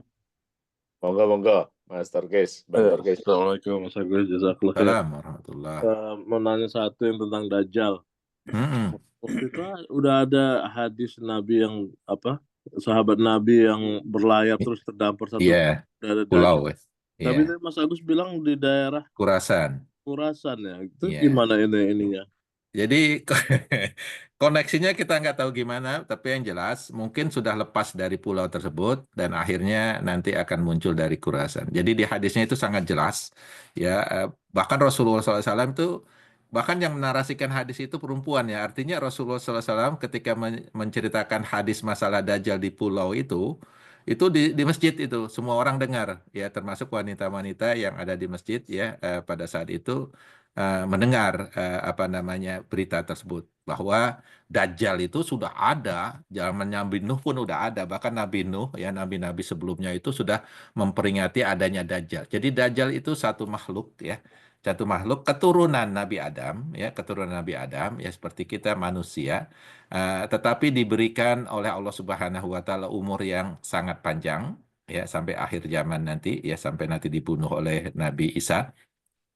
Dan setiap nabi itu, ya, akan diperingatkan masalah Dajjal ini. Hati-hati dengan Dajjal, hati-hati dengan Dajjal.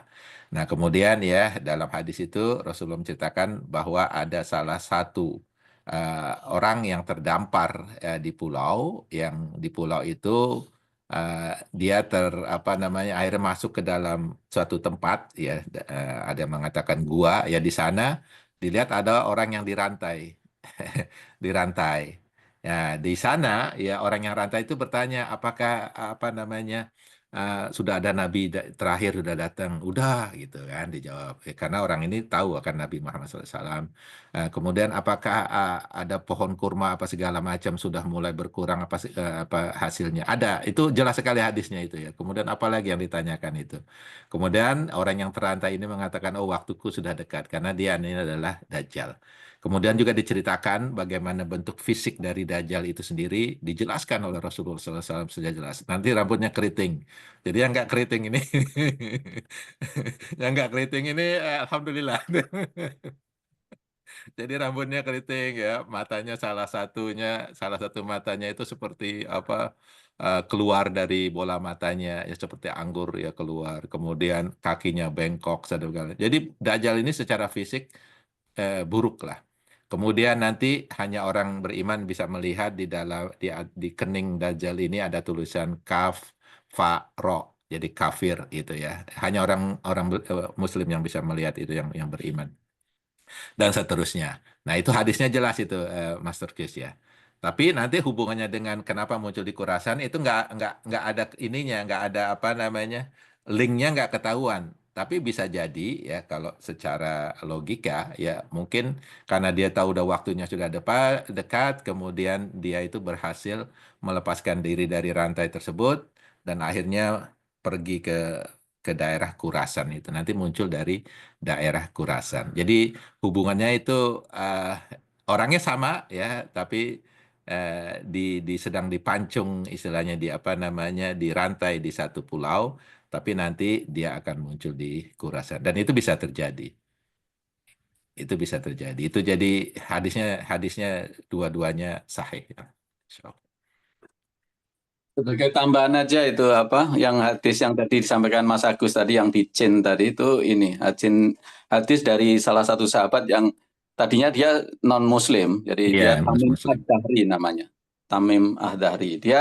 Dia nelayan gitu ya, istilahnya pelaut ya. Suatu saat mereka kena terdampar di satu pulau, kemudian ada bis yang kemudian ya, bis itu bisa bicara gitu loh. Terus kemudian bis itu led them to a figure yang identified himself as a Dajjal sebagai tambahan. Iya.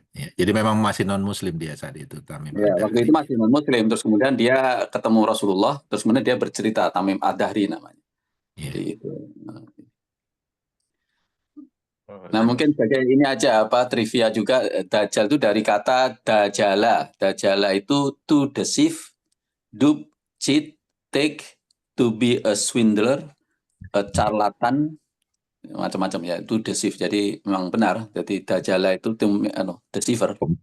Pembohong besar lah. Nah, makanya jangan jadi Dajjal lah. Umurnya sangat panjang ya, berarti. Tapi belum ada ya Mas Agus sekarang ya. Nah ini problem ini cukup ini ada beberapa hadis yang lain. Jadi di zaman Rasulullah itu ada figure namanya Sofi. Nah itu cukup menarik. Jadi saya lupa hadisnya. Tapi kurang lebih gini. Dia itu dari Yahudi ya, yang ada tinggal di Madinah. Sofi namanya. Sofi siapa nama lupa saya. Nah, itu waktu kecil dia itu ini for some reason itu Rasulullah itu suspected that he is Dajjal. He is the Dajjal.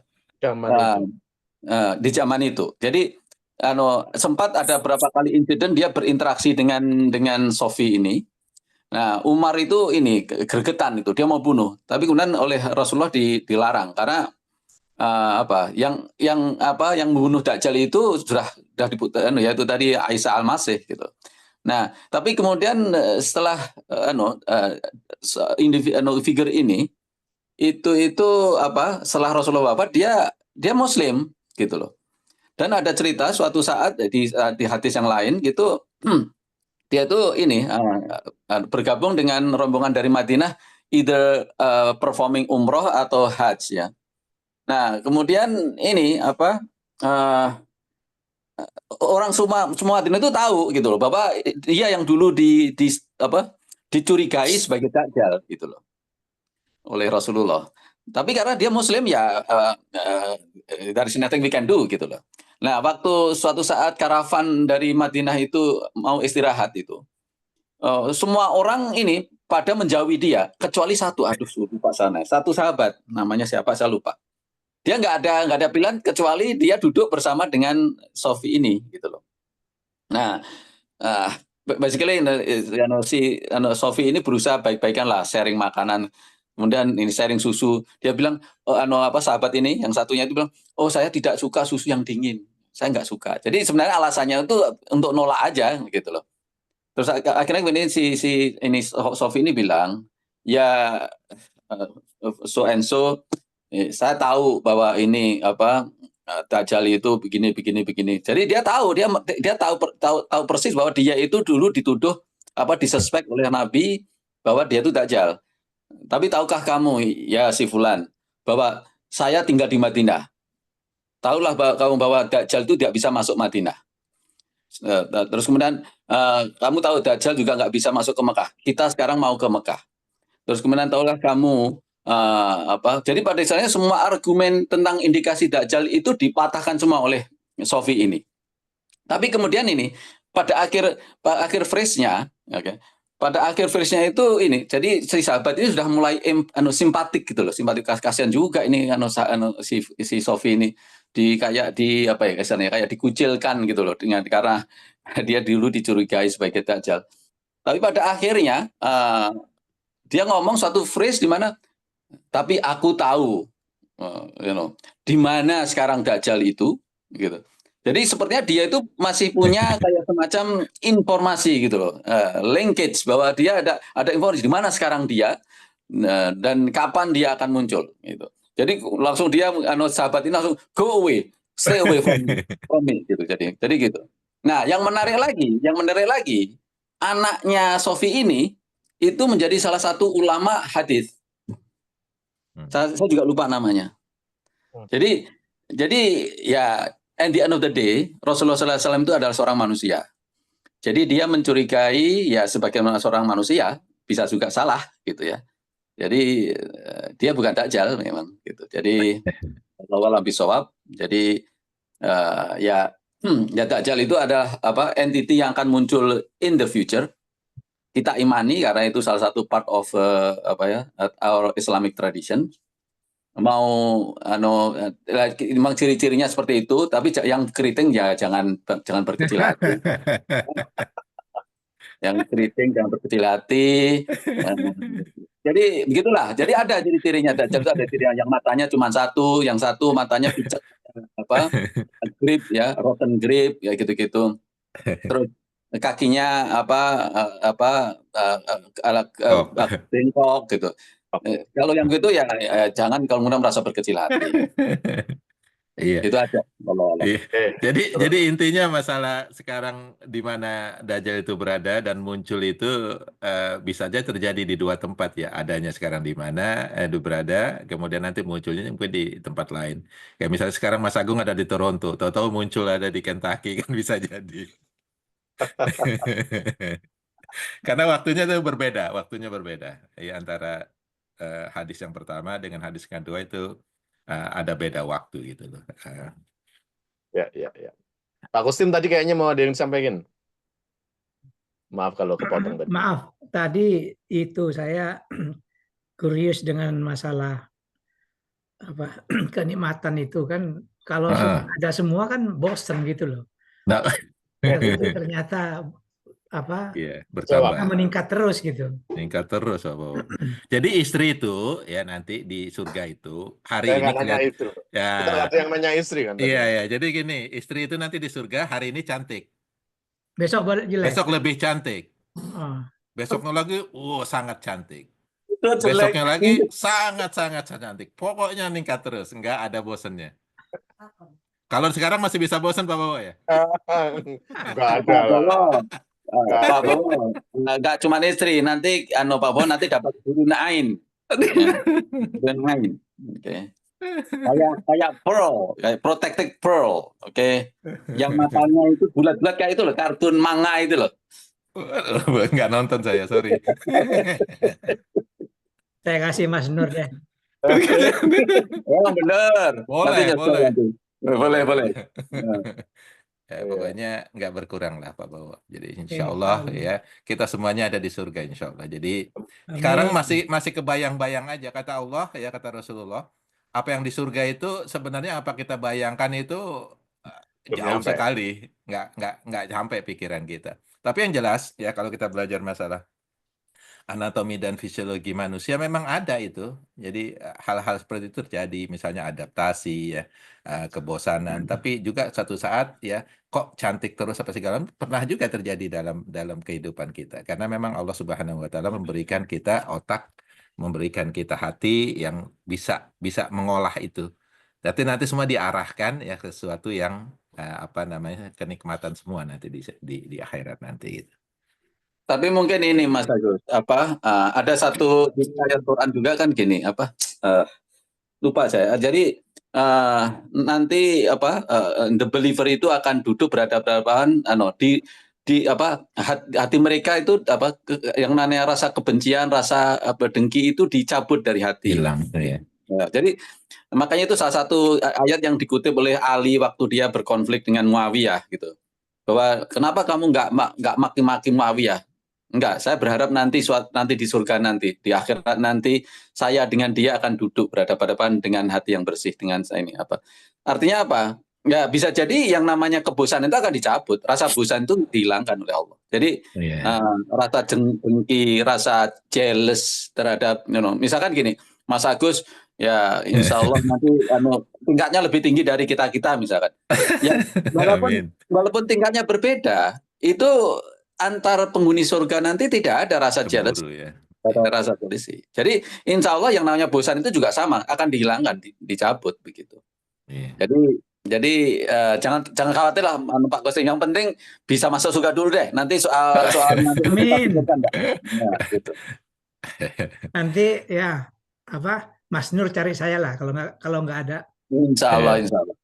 Ya ini aja. Nanti Mas Agus jangan lupa. Nanti kalau ini ya kalau lebih tinggi ya inilah minta syafaat, minta jangan lupa lah. Amin. Gitu. Kita doa bersama insya Allah semuanya kita. Jadi insya Allah gini. Jadi makanya kita dianjurkan kan berkumpul dengan orang-orang yang soleh kan. Kenapa? Mungkin kalau perbuatan kita tidak selevel dengan mereka, insya Allah mungkin nanti di akhirat nanti kalau mereka itu teringat dan Allah memberikan mereka memberikan kesempatan mereka untuk minta syafaat, mudah-mudahan mereka ingat kita gitu loh. Dengan mengingat kita, insya Allah kita akan terangkat juga gitu loh. Jadi memang penting kita itu punya istilahnya circle of influence atau circle of connection itu orang-orang yang soleh, baik itu orang tua kita, anak kita, teman-teman kita, dan itu penting gitu loh. Jadi at least kalau mungkin ya dengan Mas Agus, dengan yang lain yang soleh-soleh ini, saya mudah-mudahan diingat lah gitu ya. Amin. Tapi hadisnya jelas kok Mas Nur, jadi akan mencari. Jadi berarti akan ya. Jadi orang-orang yang soleh ini, yang berteman-teman dengan orang soleh itu akan mencari teman-temannya, akan mencari keluarganya. Jadi apa artinya seperti sudah dijanjikan oleh Allah ya, kita semua itu nanti akan mencari teman-teman kita di surga. Amin. Nah, kan dikatakan itu, mereka ada seseorang mencari sahabatnya, di mana ini? Oh, rupanya dia di neraka. Waduh, repot itu. Iya, ada syafaat insya Allah. Oh ya, untuk yang tadi hadis yang surat Quran yang umur 40 itu surat Al-Ahqaf ya, surat Al-Ahqaf ayatnya 15, ya 14-15. Itu berbicara mengenai umur 40 tahun itu. Ya, umur yang seharusnya kita sudah harus kembali ke jalan yang benar. Kita udah lewat semuanya ya. Nah, tapi umur 40 dulu saya masih nganter koran. Tapi kan pulangnya kembali ke jalan yang benar kan, Pak? Alhamdulillah. Nggak nyasar. Baik, kita ini ya 9.30 lah ya. Insya Allah. Ada lagi Bapak-Bapak atau ini pertanyaan? Kita udah over hampir 30 menit dari schedule awal, jadi insya Allah nanti Mas Agus akan mengirimkan PowerPoint. Ya, insya Allah. Jadi kita share sama-sama ya, mudah-mudahan nanti kalau ada yang perlu ditambahkan atau perlu di ini di apa namanya di email aja, informasikan ke saya insya Allah. Baik-baik. Ada lagi? Kita buka lagi. Satu lagi mungkin. Komentar, pertanyaan yang menggelitik, mengomentari. Kami persilahkan sebelum kita tutup.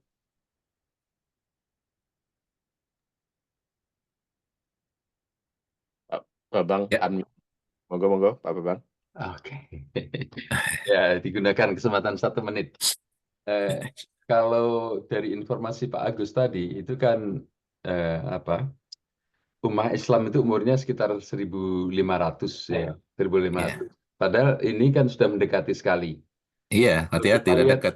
realitas sekarang ini, syiar Islam itu makin meluas gitu, masih makin banyak masjid, banyak Muslim, banyak begitu. Iya. Itu nanti kan gimana antara sudah datang, sudah dekat, dan masih jauh. Itu kan kontradiksi. Itu gimana Pak? Enggak kontradiksi, karena 1.500 tahun atau 2.000 tahun itu enggak ini, bukan apa namanya, Rasulullah SAW enggak mengatakan tahunnya itu, enggak ada berita. Hanya perkiraan aja ya, para ulama dari 5 periode yang disebutkan itu berkisar 1.500. Karena ada hadis lagi yang menyatakan bahwa umur umat Islam itu 1,5 hari. Jadi 1,5 hari ya, sedangkan Yahudi itu 1 hari, nanti Kristen itu cuma setengah hari atau 1/4 hari. Itu hari itu sendiri nanti kan waktu, nanti di kotak-katik sama para ulama. Oh, jadi orang Yahudi itu sekitar 2.000 tahun ya, orang umat Islam itu 1.500, sedangkan Kristen itu pendek sekali umurnya, sekitar 500 tahunan. Jadi itu perkiraan Pak Bambang, bukan angka ya, bukan angka apa namanya, angka resmi, perkiraan.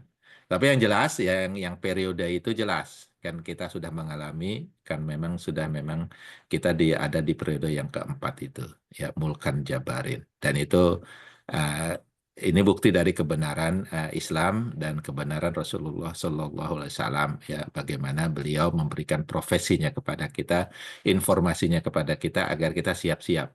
Tapi masalah tahunnya itu ya jangan dijadikan patokan ya. Ini udah 1.500 tahun, berarti 2 tahun lagi nih kiamat. Ya, ya. Jadi nggak fix number yang 1.500 atau 2.000. Itu perkiraan. Baik, terima kasih. Terima kasih Mas Agus, Pak Bambang ya. Semoga kita semua insya Allah masuk ke surga. Amin. Amin. Amin. Amin. Baik, kalau tidak ada Mas Agus, monggo kalau ada closing statement lagi Mas Agus. Kira-kira kalau ada satu kalimat, satu statement, ada yang harus kita ambil dari hari ini gitu. Iya. Top one-nya, paling the top ininya, message-nya apa Mas Agus? Iya. Bismillahirrahmanirrahim. Jadi tadi yang saya ungkapkan, jadi ada salah satu orang Al-Arabi itu ya, kan ketika Rasulullah SAW bercerita masalah hari kiamat itu, dia kan nanya mata sa'ah, jangan ngomong doang gitu kan, tapi kasih tahu kami kapan kapan harinya ya. Kemudian Rasulullah menjawab ya, apa yang kamu persiapkan, apa yang telah kamu persiapkan untuk datang hari kiamat. Kemudian dia bilang, cintaku kepada Rasulullah dan cintaku kepada Allah. Kemudian Rasulullah SAW menjawab, kamu akan bersama dengan orang yang kamu cintai. Jadi bagaimana ya Rasulullah ya memberikan nasihat kepada kita ya, tetaplah kita beristiqomah dalam Islam, kita cinta kepada Allah, cinta kepada Rasulullah SAW, kita cinta kepada sahabat-sahabat Rasulullah, kita cinta kepada orang-orang Islam, orang-orang beriman, kita cinta saudara-saudara kita yang beriman Islam, nanti kita akan bersama-sama dengan mereka di surga. Itu mungkin closing statementnya Mas Agung. Oke. Alhamdulillah. Terima kasih Mas Agus. Mungkin sebelum kita tutup, mungkin Pak Iskandar ada yang mau disampaikan, pengumuman atau hal-hal lain yang penting yang harus kita ini sebelum kita tutup dengan doa oleh Mas Agus insya Allah. Ya, terima kasih Mas Agus, Sama-sama. Mas Agung. Bagus sekali ini anunya. Materinya ngingetin kita yang udah hampir 2 kali 40. Iya. Jadi nggak ada pengumuman Mas Agung nanti insya Allah. Pokoknya pengumuman itu Pak. Pokoknya ada pengumuman tentang winter break itu. Apa? Winter break. Winter break di. Oh iya. Mas Joko mana ini Mas Joko? Mas Agung tuh ikut Mas. Saya ini insya Allah ada rencana umrah Mas. Oh. Alhamdulillah. Lagi masak ini, lagi masak. Lagi masak. Bagi yang nggak punya rencana umroh wajib untuk datang. Iya. Tidak ada alasan untuk tidak datang.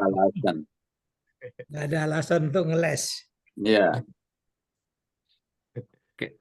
Mas Agung, Mas Agung, saya ada pertemuan jam 10, jadi mungkin kita tutup. Iya. Ya, kalau tidak ada pengumuman lagi, kita tutup langsung. Mohon ditutup dengan doanya. Mungkin Mas Agus bisa memimpin kami semua untuk. Oke, insya Allah. Terima kasih sekali, jazakallah khairan Mas Agus atas materinya. Wa iyyakum. Terima kasih semuanya, jazakumullah khair. Marilah kita berdoa kepada Allah Subhanahu wa Ta'ala agar kita ditetapkan menjadi orang yang beriman, orang yang Islam, sehingga nanti insya Allah kita semua akan berada di surga Allah Subhanahu wa Ta'ala. Bismillahirrahmanirrahim. Alhamdulillahirabbil alamin, arrahmanir rahim, maliki yaumiddin. Iyyaka na'budu wa iyyaka nasta'in. Ihdinas siratal mustaqim.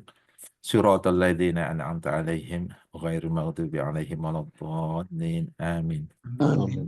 بسم الله الرحمن الرحيم. نستغفر الله العظيم نستغفر الله العظيم نستغفر الله العظيم.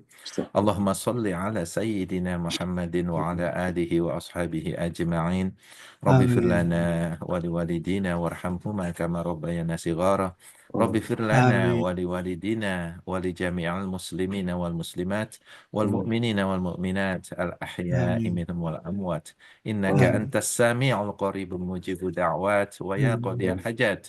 اللهم إنا نسألك علما نافعا ورزقا طيبا وعملا متقبلا. اللهم إنا نسألك علما نافعا ورزقا واسعا والشفاء من كل داء وسقام برحمتك يا أرحم الراحمين. اللهم إنا نسألك سلامة في الدين وعافية في الجسد وزيادة في العلم وبركة في الرزق وتوبة قبل الموت ورحمة عند الموت ومغفرة بعد الموت. اللهم هون علينا في سكرات الموت. اللهم إنا نسألك رضاك والجنة ونعوذ بك من شحاتك والنار. اللهم إنا نسألك التقوى والهدى والعفاف والغنى.